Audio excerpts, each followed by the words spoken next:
Well, we are so excited tonight to have Pam Fann with us from the Clean Cities, Georgia. She's working with Covington, and so we are especially interested to hear about our projects. And with that, I'll go ahead and give it over to Pam, except to say that we are recording, so this will be on our website later for those who might have missed it. Thanks so much for being here, Pam.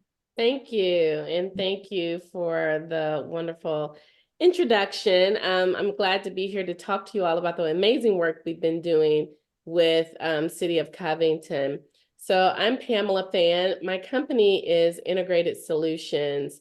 It is an energy services company that provides project installation work like EV charging infrastructure installs, heat pump installs, energy audits. We do that through a workforce development lens, and we also support civic engagement. I have been working in energy equity for about 6 years or so in the energy industry. I started in energy industry working for one of the regional energy efficiency offices here in the Southeast and doing a lot of diversity work there. So I'm a certified diversity professional, a certified diversity trainer, and one of the leads of work that I got to participate in was as an author on the Energy Equity Project, which looked at energy equity, energy burden, and it's out of the University of Michigan. And it looked at all of the root causes, some of the root causes of energy burden. We talked through redlining, we talked through how it impacts income, future earning income, the housing market, all of that, and how it ties back into energy. That's important to remember for some of what I'm going to tell you about City of Covington.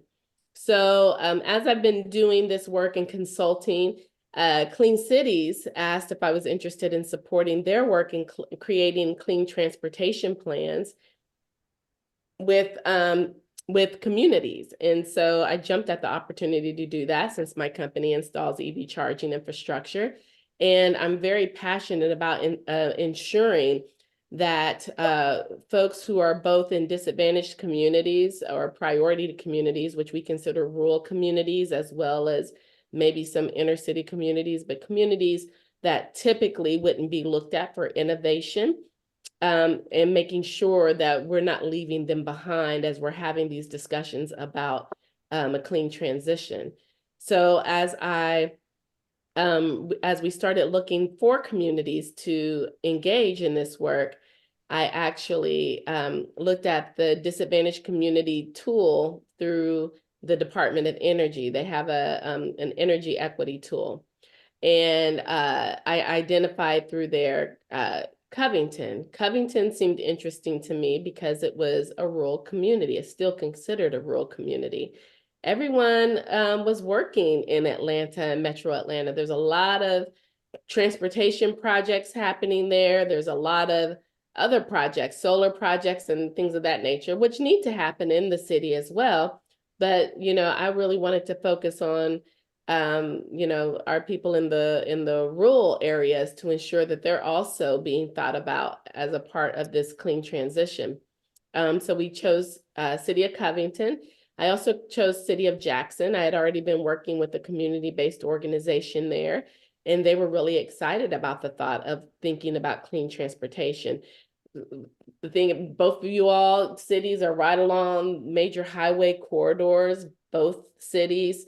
Also heavily industrial, and that impacts your air quality. It impacts the quality of your air. And so that's one of the reasons why you're listed on both EPA and DOE sites as a quote unquote disadvantaged communities. And again, we think of them more as priority.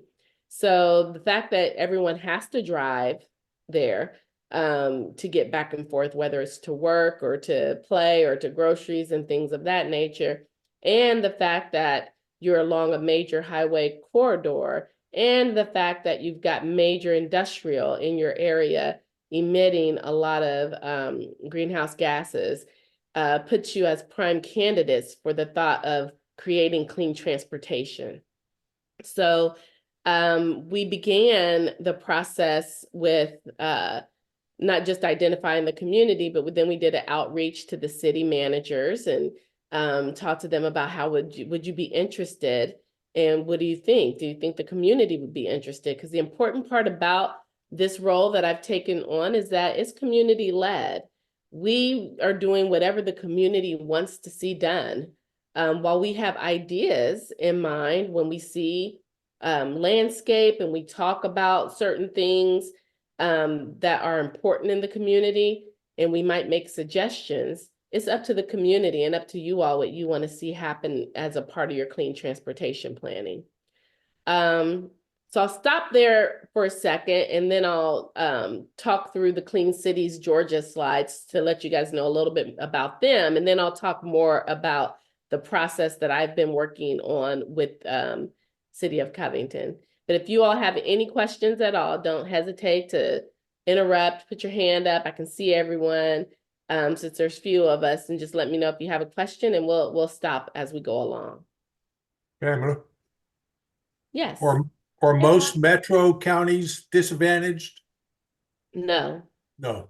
Nope, most are not disadvantaged. They look at energy burden, they look at income, median income, household income. They look at if you go to I think you can pull up Department of Energy equity map, and it'll take you right to it, and you can put a zip code in there and it'll pull it up. And the EPA also has a CGEST tool, CEJEST, Climate and Energy Justice Environment. Oh, I may have spelled it wrong, but if you type in EPA CGEST tool, EPA is another tool that you can utilize. And what I like to do is sometimes overlay the tools in the maps to get a really good picture and story. So, and what makes that important is when you're going after federal funding, any of these EPA dollars or DOE dollars or USDA dollars, whoever, they want to hear the story of your community. They want to understand, why do you need these dollars there? So as part of this clean transportation planning, it's air quality. That, you know, your community, and we were looking at this today as a part of that grant that's getting submitted, on a national average of 58 is the national average for air quality. City of Covington measures at 48. And again, a part of that, a lot of it has to do with the fact that you're by a major highway and you're heavily industrial, and everybody pretty much needs a car to get around because there's no, you know, buses or there's just not a lot of other transportation methods, and there's not a lot of clean transportation methods that are happening right now. So that's a part of it. Did I answer that for you? Great question. Thank you. If anyone else has any other questions, again, don't hesitate just to raise your hand. So I think I can, next, there we go. So Clean Cities are part of the National Clean Cities Coalition, funded by the Department of Energy's Vehicle Technologies Office. Been around since 1993, been around a very long time. I think Clean Cities Georgia was one of the first ones and celebrated its 30 years the other day, few months ago. We serve as central coordinating for clean transportation activities in Georgia related to clean fuels, vehicles, and infrastructure. So that includes biodiesel, electric cars, ethanol, hydrogen, natural gas, and propane. So we're focused on reducing petroleum usage for individuals and fleets with domestic fuel sources. So it's not just about about EV adoption, but it's also about getting some of those fleets transferred over as well. There's over 80 Clean Cities coalitions with thousands of stakeholders representing more than 80% of the US population. So you see, there's a lot of clean cities around. And I will tell you, and I've been in this industry for a long time, I did not know about clean cities until they reached out to me about this community engagement liaison role. So I didn't know about them, but I was so happy when I found out about them because they're doing amazing work. So here's the Georgia team. Frank Morris is the executive director, and Summer Pomeroy is the program manager. If those of you have come to our meetings in person, you've seen Sumner and I. There's me, the community engagement liaison. We have Spencer Clifford, who's fairly new to the team as a program coordinator. Cameron Aziz, he's transportation associate, and then Matthew Popkin is a marketing associate. Small team, small and mighty team, doing a lot of great work. So we are a collaborative partner for several Georgia stakeholders that are interested in alternative and renewable fuels. For instance, the City of Cobb County, we do some alternative fuel and fleet management work with them. And it's mainly like getting them set up and understanding how to do alternative fuels, giving them the roadmap to be able to transition their fleets into something. So we're not actually out there with tools doing it ourselves, but we are providing the service and the connections for them and the information. Talk about better air quality, just as I mentioned before with you all, and emerging transportation technologies. Just imagine if every, metro city of Atlanta had, and we'll even use Alpharetta as an example. Everyone there is driving Teslas, everyone there is driving electric, and there's a lot of electric charging stations there. Imagine if those were the only places that they kept them and they didn't come out to your communities or to the rural communities. And so we want to ensure that this emerging technology is also available for everyone, and that we're considering everyone as we're thinking through how to continue to transition our cities. So everyone should be a part of this, this change and transition. Grant managers helping fleets and community members win federal and state funding, as I mentioned before. Education and outreach for AFVs and infrastructure. So I think the AFVs is the, you'll have to excuse me because I never know this, but it's like airline fuel. So they do clean fuels for airplanes as well.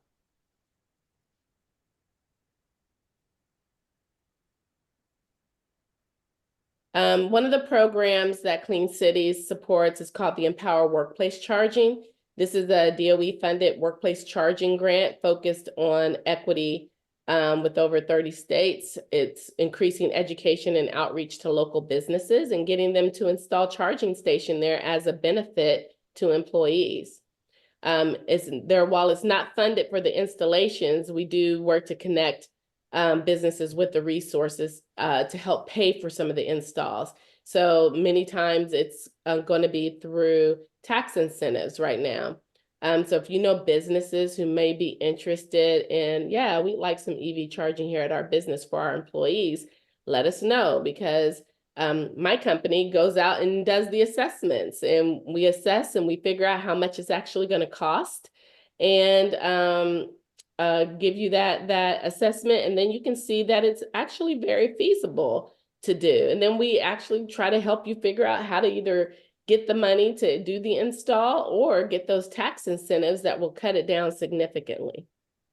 So if there's anyone that you know that has a business and thinking about workplace charging, yeah, we're happy to help with that. Drive Electric Georgia is another partner that we work with, giving newly elected officials EV basic trainings, EV gaps analysis for municipalities for their electrification planning. We do EV car shows with local EV clubs.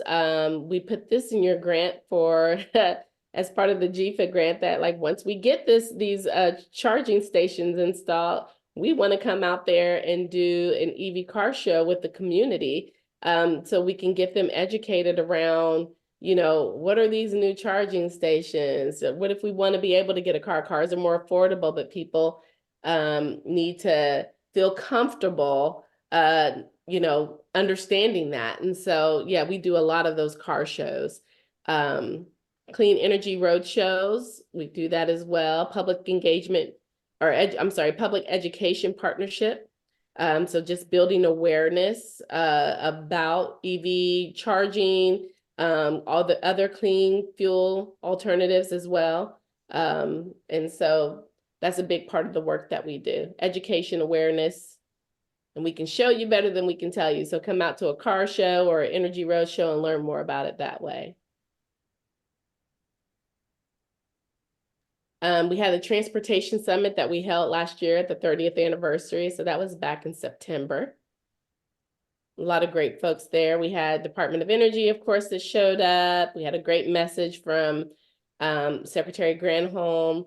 And if you look down here in this bottom picture on the left-hand side where it says, where you see all those trucks lined up, those are the different types of fleets and service trucks that are out there that are electric. Really amazing at the innovation that's happening now. But that's also something you can think about for your communities. We are a membership-based organization, so while we do get some grants to do the work, we are a membership-based organization. City of Covington is a member, and this is just basically what the membership benefits and annual benefits looks like. Then, of course, for more questions, you can contact Frank or Sumner. And now y'all know me, so you can contact me as well if you have any more questions about clean cities. I'm going to stop sharing here, and then I'm going to pull up my other slide for you. I don't know how to seamlessly pull it up to make it and do it in a cool way. So sorry about that.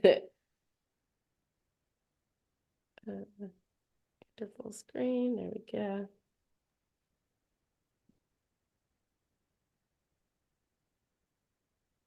So a little bit more about my role as community engagement liaison. So again, I've been working with Clean Cities since about last June in determining communities and working with communities. And the reason why they selected me, I like to think, is because I've worked within with environmental justice communities.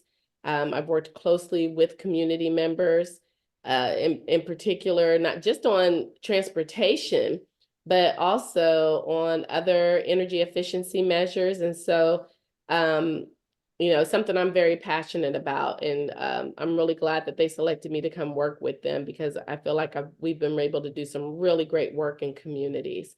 So my role is really about helping to improve equitable access to charging, kind of co-developing practices with both community and city to ensure that everyone understands that we have to be able to connect and do this work together in order to make this shift and in order for it to get moved along. Like, the community can want to see, charging on every corner, but the city has to approve something like that because we're working within cities. So it's really about coalition building and relationship building amongst city and community to understand what's the benefit for both, and then coming up with a process to be able to see both.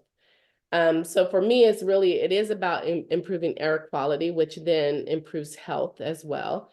You won't have as much asthma, COPD issues, and other breathing issues. Reducing energy and transportation costs, increasing access to alternative fuel vehicles, providing job training to operate and maintain clean transportation and infrastructure. So that workforce part of it as well. We know that these cars are going to need maintenance, or they do need maintenance. So, developing a workforce program maybe in your city where there's already a mechanic and a couple of mechanic shops. What about getting some of those folks trained and certified to also where you can take your EV there, so you don't have to worry about going back to the dealership? And so workforce is a part of that as well. And then that brings also economic value to your community and helping boost the economic value in the community. Engaging first responders in alternative vehicle safety training. There's been a lot of questions, and I think we talked about this in one of our sessions about the safety of EVs. How safe are they? I have a friend who lives in Atlanta whose parking permit for her job got revoked because she has an EV. And the parking garage folks somehow felt that it was an extra liability for them. So they revoked her parking pass. And it was all over the news. And I think they have to end up giving it back to her. So because it was discriminatory, because I have an EV, I can't park here. And there's not a lot of, there's a lot of miseducation about how to, like, if there's, yes, EVs have caught fire, but there's more petroleum-based cars that catch fire than EVs that catch fire. So, it's really about education. And so engaging first responders, not only on how to tackle a problem when there is one, but then also getting the misinformation out of the air and making sure that we're informing people about the truths of EV ownership. Fostering business opportunities, of course, and economic development, which, as I mentioned, there might be several opportunities once these EV chargers come that someone can say, right now, none of the EV charging stations that I go to have awnings over them.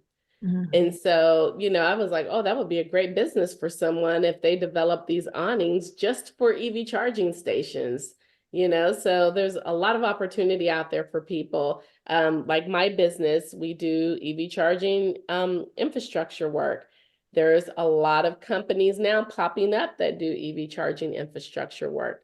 But it's something like, if you have electricians and you have experience and trained people to do it, why not start your own business? Because the thing is, these are not going away, and there's absolutely not enough infrastructure out there to support even the EVs that we have on the road today. There's just not enough. The charging stations are always full. And while we want to promote people charging at home, some people, it's just not feasible for them to place a unit in their home yet. So, but we still should want to see them adopt EVs. And it also aligns with the goal of Justice 40 initiative, which is an executive order where 40% of certain federal investments, the benefit of that has to go to disadvantaged communities. That's another reason why that's important for City of Covington, because you are listed as a disadvantaged community, which, some people are like, we don't want to be listed as that. But there's certain benefits that are coming with that. 40% of the benefits, that means that your community will be looked at ahead of other communities when it comes to that funding. So we'll talk a little bit. Oh, I'm sorry, any questions? So we'll talk a little bit about the Clean City, the EPA Clean Bus School Program. Sorry. The camera, I don't know. It's asking me a question. I'm gonna allow, but I don't know what that means. Sorry, a pop-up came on my screen. So it was a rebate actually that was due by February 14th, which you guys successfully submitted in the nick of time. We were rushing with that one, boy. We had a community meeting. And we were like, there's about 2-3 weeks to get this in. We need to get approvals, and luckily y'all know everybody. So the process did not take as long for you all. And then once we got to, I think it was the county approval, the county was like, oh, we submitted one last year and we didn't get it, but we still have the paperwork. So we can just kind of copy it. Yes, absolutely. And so we feel really confident that you guys might get some of these electric school buses there. We feel pretty confident, actually. The Board of Education approved it on the evening of the 13th, and it had to be submitted on the 14th. So yes. much closer. It was like beat the buzzer, right? But because we found out about it so late, it was like, hey, I think it was actually a special call that we had. Like, we got these 2 grants coming up that we really like to see y'all try and go after. And so we kind of paused a little bit on the community engagement piece. And we said, let's just try and go after some of these funds that are out there. So this was the first one with the buses. And so once selected, which we feel really great about y'all getting selected, but once selected, you guys will submit purchase orders to request payment, and then you receive the payment, which is then followed by the new bus delivery and existing bus replacement. And so it's a really seamless process where you don't have to have any upfront funds where you've got to go out and buy all the buses and then you got to get reimbursed. Like, it's a great process. One of the things we did find out that it's open again, or going to become open again sometime in the late spring. I think they're thinking April. Originally, we heard September, but Sumner told me today she heard it's April, which means you can go after it again. So if we didn't get all but you can go after it as many times as you want. We've got counties that have gone after the school buses every time the application opens. So now that we've got an application out there, we are going to continue to keep, trying to replace all the school buses with this rebate program, as many as we can. Do you want to add anything to that, Maurice? Because I know you really were instrumental in helping to push that forward. There's something I wanted to add is Sumner was just so helpful because we had that meeting with Mike Barr and then the person who's actually in charge of the buses. And Mike said, well, our board meeting's coming up. If you could give me some type of email just to send them to introduce the project. And just so shortly after our call, Sumner was able to submit that. And things like that can help a busy person because she has all the language, how to explain the bus grant program there. And I think that really helped to kind of, smooth the way for the board. And also just having the school board, the school system staff just so willing to listen and meet and then jump to it. They were really enthusiastic. So that was great. A really collaborative process. This is how you make community collaboration work. And yes, and that's where we're there to be that support because we have that information. Same with the GFA grant that we're going through now, and identifying certain pinpointed information that we know they want to see in the grant. Those are the things that we can definitely help with. Anyone else? We're Maurice, I think excited about that. You're on mute, Maurice. I was going to say this, I'll ask the question now because I was going to ask it later, but it fits here. And that is, there's so much happening, right? GFA and the climate pollution reduction grants and the school bus. Mm-hmm.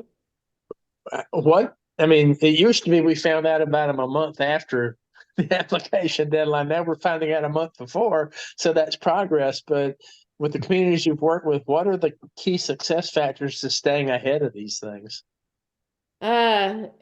Just really keeping your eye out. And it's really hard. Like, we are working with some groups that have grant trackers that can tell us what's out there. And when it comes to transportation, I like to think that Clean Cities knows majority of the transportation ones that are kind of either coming around or on the ground. Like the one you sent the other day, it was like, yes, we know about this, but we wanted to get you guys through the process of the other two first before we say, now here's another one, and here's another one, and here's another one. Let's just jump all in. So, but yes, I think that we do kind of know what's out there in the grant sphere related. Like we know that USDOT has some things now that they're trying to restructure and work out so they can get their funding out there. But the USDA, yes, there's so many of them. And I'm happy to send you all a grant. I'll write it on my list to do. The Southeast Sustainability Directors Network actually tracks grants, and they have a grant tracker that I'm happy to send you all the link to that. It's useful for everyone, and from time to time, it's good just to go in there and look and see what grants are available and what's open. So I'll make sure I get that link sent over to you. That So sounds that, I mean, great. so that's what makes it, having, of course, enough lead time definitely makes them successful. But then when you're scouring around like us, like we have been the last, 4 or 5 weeks trying to get these couple of grants together. And you'll find that a lot of times the delay even with other communities, is that, many of the delays do come in at the city level because they have to, or is there a city council meeting? Do they have to get Yeah. approved through all the city council? Or can the mayor just approve? Or can the city manager just approve? Or, is there, especially some of these, and I think this is one thing that they're trying to keep from doing. They used to have them structured where they needed a match. And so like Right. with so with Mhm. many of the is it the CFI grants, I think we're requiring a city match, and then people were like, oh well, we've got to, and it was very quick turnaround. It might have been less than a month that you had to submit it, and folks were like, well, we don't have another meeting until 2 weeks after this is due. And so how do we get everybody, like, we need to understand where the budget's going to come from to even match this, or can we match the budget? So it became just a big deal, and some cities got it and some cities were able to move forward with it, but many cities along the corridors just were not able, either didn't know about it in time enough, and they just weren't able to pick up and move as quickly as a city of Atlanta, who has tons of resources to be able to do that. And so, I mean, I think that that's one of the reasons, or one of the ways that we're able to help you all, is by identifying ahead of time, looking at the dates of when they're due, because we can supply a lot of the technical and the reasons why you need this grant. But then you all have that city connection. You guys know your school superintendents. You guys know, and this is what I love about working with community, because you guys do know the people to get it done. Like we just mentioned the school bus girl, and you're like, I think it was Nancy, or it might have been you, Maurice, is like, okay, I know the person, let me reach out to them and see how soon we can get this talked about. So it might have been you, Sarah. It was one of y'all, but you Well, guys. I got an email from somebody. Here's all the things you need to be pushing in your community for this grant. And then I emailed you and Sarah and Nancy, said, should we try again on this, or do we just let it go? And Nancy said, well, I know Mike Barr, I can set up a call. So if I had just let that email go and said, I guess maybe somebody's doing this, or maybe they aren't, we wouldn't have applied, and maybe there's another chance in a month. Maybe there's not for 6, but. Yeah, I mean, the thing is, like, we have to go out after it. And you know why? It's because your community is listed as disadvantaged. Yeah. Which means 40% of those benefits must come to your community. So if you're not going after it, it's going to communities that probably already have some clean school buses, or probably if you're thinking, or communities are thinking like, oh, we don't have a shot at this. We didn't get it last time. But I don't know if the executive order was really, if they were really placing heavy focus on that executive order and ensuring that it was going into communities like yours before, but they're looking at it now. Yeah. They're looking at it now. So I think that it's sometimes timing and place, but I think that we're in a period with this federal funding where they are hyper focused on ensuring that this funding is going into those deserving communities. So I say we shoot our shot for the moon, and we look and try and get all that we can, and we might end up with, half. Yeah. That's not bad, because we started out with nothing. So yeah, we've got almost 2 grants. By the end of this week, you will have done 2 grants in 5 weeks. Yeah, that is great. So Pamela, we're getting close on our time. Are there other things you would like to mention to let our listeners know what kind of projects are going on for Covington right now? Yes. So after we get this next grant in, it's due by Friday. So after we get in the GFA grant, so you all know, it's a $150,000 planning grant. That's going out to about, I think they said about 26 communities or cities. And it's to do basically anything that you want. And we put in for EVSC, and we're trying to get EV charging stations, some at parks. You all did a really good job at identifying locations for both city use for their electric fleet as well as community use, which is really good. And so Sumner and I looked at that grant today that Passion sent us. It looks great. We added a couple of things about air quality, about your transportation needs, about how Clean Cities will support the work. We added some keywords, and hopefully we're gonna send it over to the technical assistance person with South Base, who's helping JIFA with this, so they can tell us if there's anything else that we need.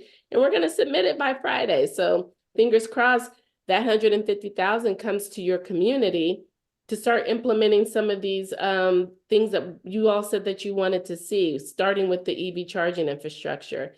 Other things we talked about was creating, extending the bike lanes over by, I keep getting Indian Creek. Is it Indian Creek? Oh, the stream itself? No, what's the name of the creek? Well, Frog Creek? Something Frog? Cricket Park Trail, maybe? Yeah.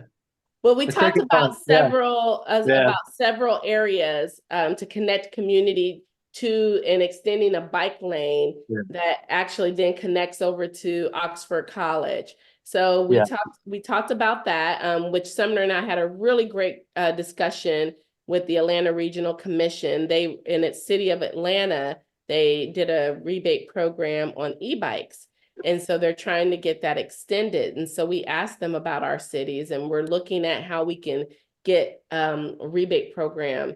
So we're working behind the scenes for y'all. So we're trying to see how we can get that done. But I think that that's such a great project, and talking through how to connect communities by electric bikes and by extending these bike lanes and making it safe for people to be able to go from neighborhood, possibly through downtown, over to Oxford, so creating something like that, which is much bigger. So I think, we can look at that as part of the community change grant with EPA. We also might be able to utilize some of the USDA funding that they have coming out right now.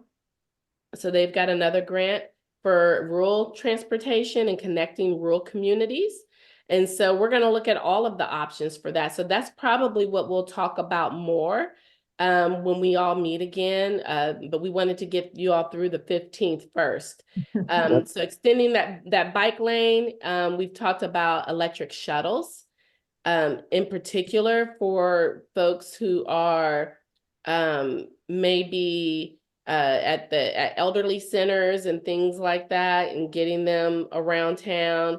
You can also use electric shuttles. Again, it's highly industrial. So if there are pockets of people that from the community that work there, you can maybe have some pickup points using electric shuttles to get people to their jobs. The industrial sites aren't going anywhere. They're in our community. So how do we try to curtail air quality? So in just thinking about we've talked about the shuttles, we've talked about the bikes. Of course, we still want to look at more electric charging. So maybe some of those level 3 chargers and strategically placing them in city and community. So a lot of these things can be built into the transportation plan, but it really just depends on and extending the fleet. You've got a couple of EVs with your fleet. And so thinking through, like, how much more of your fleet do you want to electrify, and creating a plan for it. So there's several options for you all. And again, it's community led. So it's what you guys actually want to see and what's going to be the best benefit for the community. But I really love the extension of the bike lanes. I really do love that. We love our bike lanes. We're super excited about the Crooked Frog Trail, getting the new bridge over the Alcovey River. That's going to make a big difference in terms of connecting 2 big sections of that. Yeah, so that's one that we talked about. Yes, we talked about how do we add on to that and ensure that we're able to make it wide enough for the bike lanes, and how do we connect that then to other parts of the community? So yes. Well, Pamela, thank you so much for being with us. And I think Maurice put some of the website information up there for people to have. So that is great. And we will get this out on our website so others can find out more about what we're doing with the Clean Cities program. And we so appreciate it. No problem. So we'd love to see any of the members, and speaking to all of you virtually who weren't here today as well. When we have another in-session meeting, please attend. Please attend and hear more about what we're doing. We'd like to hear your voices and hear what you'd like to see happen in your communities, and let's make a plan and an action for it. That sounds great. Thank you so much. You're welcome. Well, you all have a great rest of your day. Okay, thanks. Thank you.